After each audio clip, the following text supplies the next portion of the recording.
Doctor Iftikhar साहब, आज तो 3 साल पहले मेरे को शिकिर पिया टींगी और जो कोरोना आया था हमारे इलाके में कम से कम 10-12 मौतें हुई थी। मेरा एक दोस्त आया कहना साहब चलो आपको योगा सिखाएं। मैं कहा ये तो सीखो की जा दे, ये योगा कहाँ का। मैं कहा चलो डॉक्टर साहब के पास आए।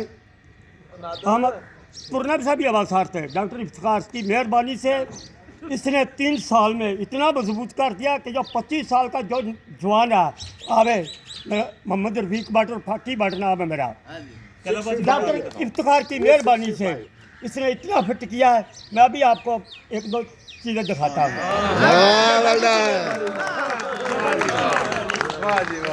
से उम्र पूछे पहले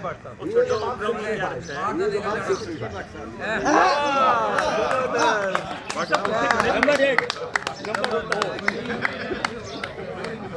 वेरी गुड, वेरी गुड। जबरदस्त योगी है जी, इसमें कोई शक नहीं। ये जो है शाह साहब ये सिर्फ कैंप लाया करने आते हैं।